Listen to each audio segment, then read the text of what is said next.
Janganlah engkau.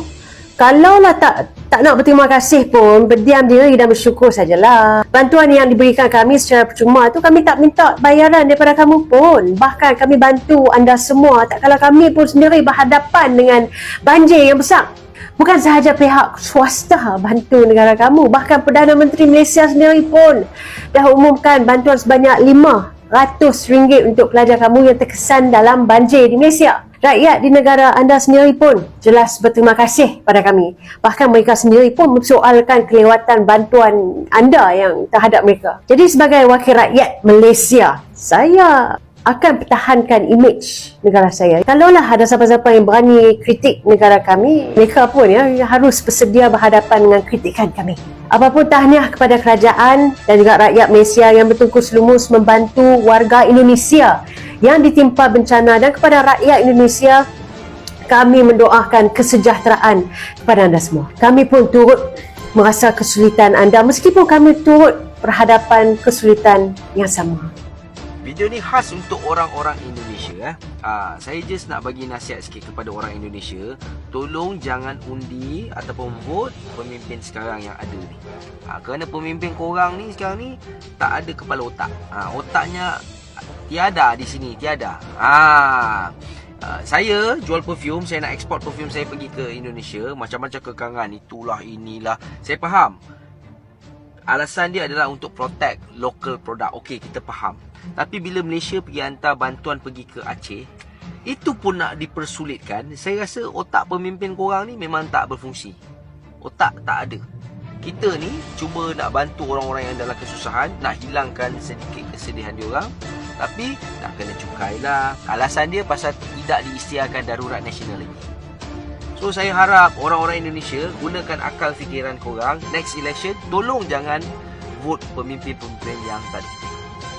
Mendagri Tito Karnavian disemprot netizen Malaysia karena remehkan bantuan dari Malaysia. Bantuan korban banjir dari Malaysia tak seberapa jika dibanding dana bantuan yang telah dikeluarkan pemerintah RI, kata si Tito. Jangan sampai nanti imejnya seolah-olah mendapat bantuan dari negara lain padahal tidak seberapa dibanding dana bantuan pemerintah, ujar Tito. Ya, sebenarnya apa yang disampaikan Menteri Mendagri Tito Karnavian, tentu dana dari pemerintah RI yang telah disalurkan jauh lebih banyak. Jauh lah. Khawatiran Tito jika sampai publik mengira bantuan dari Malaysia melebihi ekspektasi justru jadi masalah. Penegasan Tito bahwa bantuan Malaysia tidak seberapa dibaca publik sebagai cacat logika komunikasi. Pak Tito, niat baik mengklarifikasi Anda yang Anda lakukan membuka isi di kepala Anda. Pemerintah seperti khawatir kalah saing dalam memamerkan jumlah bantuannya. Ini sangat menggelikan kalau Anda mau disebut bodoh. Apa salahnya jika publik membaca bahwa Malaysia lebih care dibanding Indonesia dalam menangani bantuan banjir? Dan itu bentuk apresiasi publik ke negara lain yang peduli. Soal bantuan pemerintah lebih besar, ya tentu saja itu sudah menjadi kewajiban pemerintah. Tidak perlu juga memamerkan diri dan takut kalah saing. Justru menjadi terkesan arogan dan lucu ketika Anda merasa perlu mengklarifikasi dan meluruskan opini publik terkait bantuan dari Malaysia. Ini seperti memaksa tangan kiri Anda melihat saat tangan kanan Anda sedang memberi sumbangan ke orang lain. Pak Jenderal, sudahlah fokus bekerja saja. Jangan mengurus opini publik yang justru membuka isi kepala Anda yang bodoh itu. Negara lain mau membantu sekecil apapun itu sangat berarti bagi korban bencana. Bukan hanya soal barang atau nominal bantuannya saja, tapi lebih pada rasa empati. Oh, tidak sendiri. Semua orang peduli sama kita. 500 tan bantuan kemanusiaan daripada Malaysia ke Indonesia masih lagi ditahan. Ini bukan masalah kapal, tapi isu pentadbiran di sana. Kerana kerajaan Indonesia belum lagi mengisytihar bencana nasional. Jadi semua barang yang nak masuk ke sana akan dikenakan cukai. Jadi bantuan dah siap, bangsa kat sana yang kita tahu pun sangat memerlukan. Tapi biokrasi yang melambatkan benda-benda yang macam ni. Tapi kita harap ataupun kita doakan bantuan ni akan dapat disegerakan dan dapat membantu rakyat-rakyat yang terkandas di sana. Jadi gerak lu. Apa-apa, hola-hola. Peace, one love. Assalamualaikum. Peace. 969 orang mati akibat bencana banjir.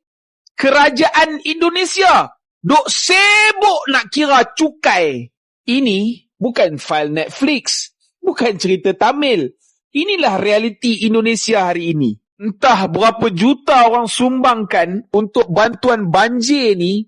Kerajaan Indonesia kata ini barang import. Selagi tak isytihar bencana nasional, kami akan cukai semuanya, Pak. Korang bayangkan selimut, makanan, ubat, semuanya sangkut dekat custom. Sangkut tu bukan sebab bahaya atau barang terlarang. Tapi sebab cop dan kertas. Nyawa orang miskin, orang susah. Hampa tunggulah kelulusan birokrasi. Ada pemimpin mereka kisah ke? Kerajaan kata, kami cukup stok. Kami tak perlu bantuan asing ni semua. Tapi rakyat tidur atas lumpur dan mayat pun tak habis dikutip lagi. Cukup. Macam tu cukup.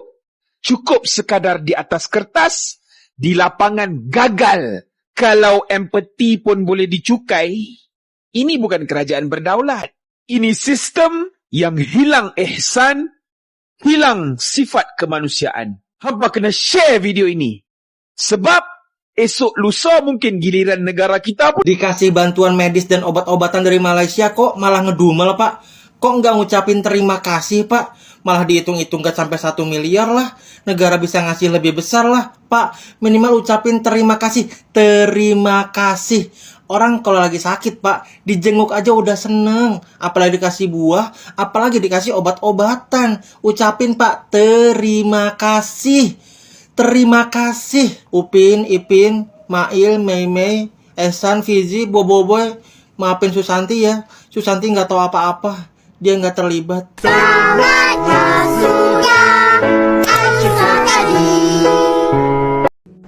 Ya, di video ini Pak Tito membahas soal bencana Sumatera, penanganan bencana Sumatera. Jadi termasuk juga bantuan dari Malaysia yang katanya bantuan dari Malaysia ini nggak seberapa. Kenapa dibesar-besarkan? Nggak sampai 1 miliar. Sementara pemerintah sudah memberikan jauh lebih dari itu. Kok begini ya? Pertama begini, ini orang lain yang kasih bantuan. Bukannya berterima kasih, tapi kok malah dicela begini. Kalau pemerintah memberikan bantuan, itu kan sudah kewajiban. Karena kan ini rakyatnya sendiri. Lalu, kalau yang dibilang sama Pak Prabowo, kan kita juga lihat nih videonya Pak Prabowo. Kenapa statusnya nggak dinaikkan jadi bencana nasional? Pak Prabowo bilang kan karena negara kita mampu. Pemerintah sudah mengirim TNI 50.000 orang ke sana, lalu sudah mengirim 1.000 alat berat katanya, lalu akan membangun 50 jembatan, sementara 7 udah jadi. Ini sudah diberikan katanya. Tapi pada faktanya, pada nyatanya, bahkan rakyat Aceh sendiri ini meminta bantuan ke lembaga PBB, minta bantuan kepada orang lain. Karena mereka tidak mendapatkan semua bantuan itu. Karena mereka merasa bahwa negara begitu lambat menolong mereka. Ya, Pak Prabowo pernah bilang, saya nggak punya tongkat Nabi Musa, nggak bisa selesai dalam 3-4 hari, butuh beberapa bulan, 2-3 bulan, atau bahkan mungkin lebih untuk menangani ini. Bayangkan Pak, dalam 2-3 bulan ke belakang, kira-kira berapa lagi orang yang akan meninggal dunia? Sekarang saja sudah lebih dari 1.000 orang yang mati. Mau berapa lagi akan ditambahkan? Jadi, bukannya tidak berterima kasih dengan apa yang diberikan oleh pemerintah. Pertama itu kewajiban, dan kita tentu bersyukur kalau pemerintah memang memberikan bantuan sebanyak itu. Tapi pada kenyataannya sekarang ini kan sudah masuk musim hujan lagi gitu. Hujan setiap hari, bahkan di Jakarta pun begitu. Cuaca akan ekstrim, ada kemungkinan akan ada badai lagi, akan banjir lagi, belum lagi wabah penyakit. Kan para pengungsi ini berkejaran dengan waktu dan berkejaran dengan nyawa.